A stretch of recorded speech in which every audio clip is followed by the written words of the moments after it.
नासी रोग हरे सब पीरा, जपत निरंतर हनुमत वीरा। अगर किसी के घर में लगातार बीमारी चल रही है, या आप रोगग्रस्त हो, या आपका कोई कष्ट है, दुविधा है, संकट है, कोई भी है जो आपके घर से जाने का नाम नहीं ले रहा और स्थायी ही वो हो गया है, जो टिक के बैठ गया है, तो वहां पे ये चौपाई हनुमान जी की, हनुमान चालीसा में से ही है।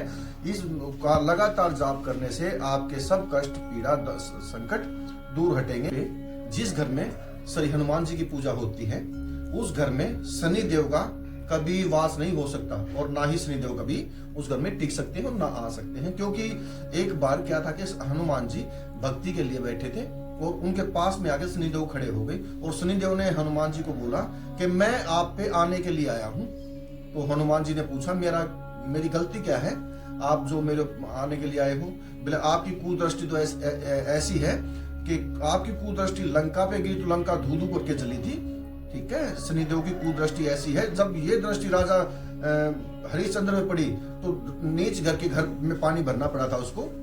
शनिदेव की कुदृष्टि ऐसी है, जब स्वयं शिव पे जब शनिदेव की कुदृष्टि पड़ी थी तो समुद्र के बीच में 12 साल तक परिवार से अलग बिताने पड़े थे। ऐसे महान है वैसे तो शनि, लेकिन जब जिस घर में हनुमान जी की पूजा होती है वहां पे शनि नहीं टिक सकता, नहीं रुक सकता।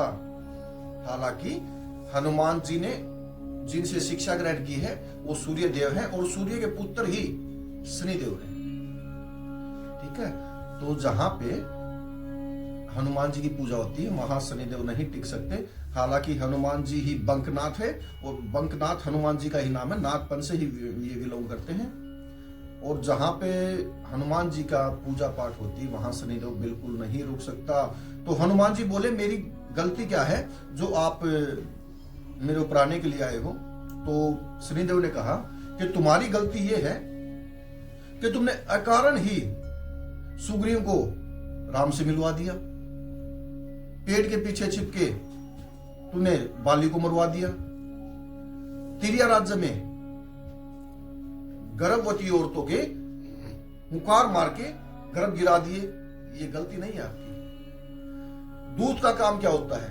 जब तेरे को श्री राम ने दूध बना के लंका में भेजा था तो दूध का काम ये नहीं होता कि वहां पे जाके उपद्रव मचाए, वहां पे जाके शांति से संदेश पहुंचाना और वापिस आना। और तूने वहां जाके अशोक वाटिका तहस नहस कर दी, लंका जला दी, अक्षय को चीर डाला, फाड़ डाला। ये खोट नहीं है क्या?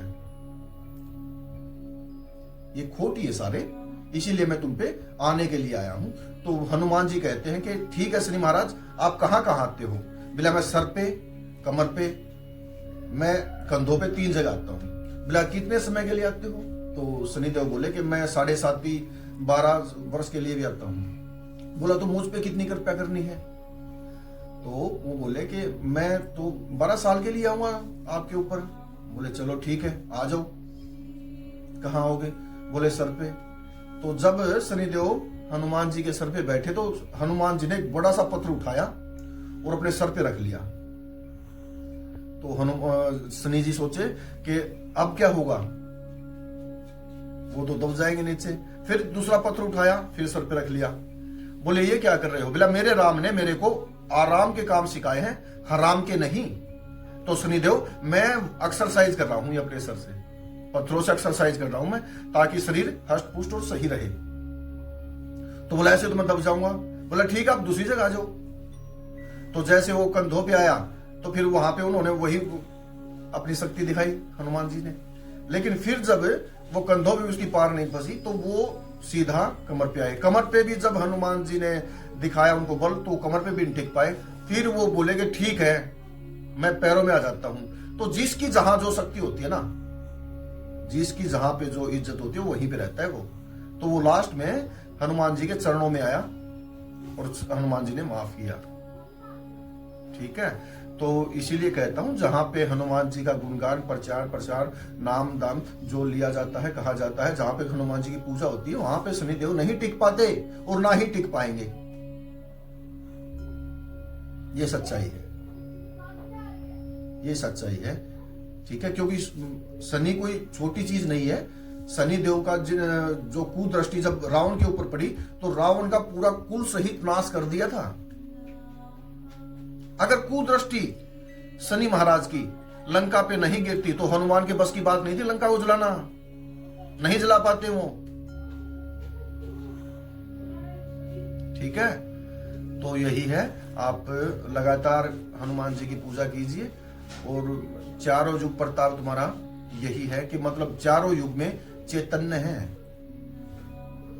हर सभा में, हर कीर्तन में, हर सत्संग में हनुमान जी स्वयं आके सत्संग सुनते हैं।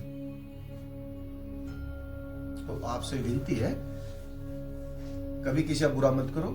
और देखो, बंकनाथ हनुमान जी ही हैं जिन्होंने नागपंथ से दीक्षा ली थी।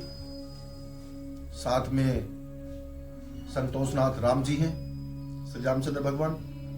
और नागनाथ लक्ष्मण जी महाराज हैं, जो कि ये तीनों जब लंका जीत के वापिस आए थे तो श्री रामचंद्र को अंदर ही अंदर एक दुख सता रहा था कि मैंने एक सबसे विद्वान पंडित को मारा है। और इसकी पश्चाताप हो गया उनको कि मैं इसके लिए पश्चाताप कैसे करूं। तो वो अपने जब गुरु के वशिष्ठ ऋषि जी के आश्रम में गए तो उन्होंने कहा कि हे गुरुदेव, मेरे से एक पाप हुआ है। तो वशिष्ठ जी ने कहा कि श्री राम, हे राम, जब तुम एक अत्याचारी के प्रति भी इतना सोचते हो तो जनता के प्रति बहुत सोचोगे। तो उन्होंने जब बताया था कि आप नागपंथ से दीक्षा लीजिए, तब जाके उन्होंने नागपंथ से दीक्षा ली थी। तो श्री रामचंद्र बने थे संतोषनाथ जी, लक्ष्मण जी बने थे नागनाथ जी, और हनुमान जी बने थे बंकनाथ जी। ठीक है, तो पूजा कीजिए, अर्चना कीजिए, साधना कीजिए। जय शिव गुरु, जय महाकाल।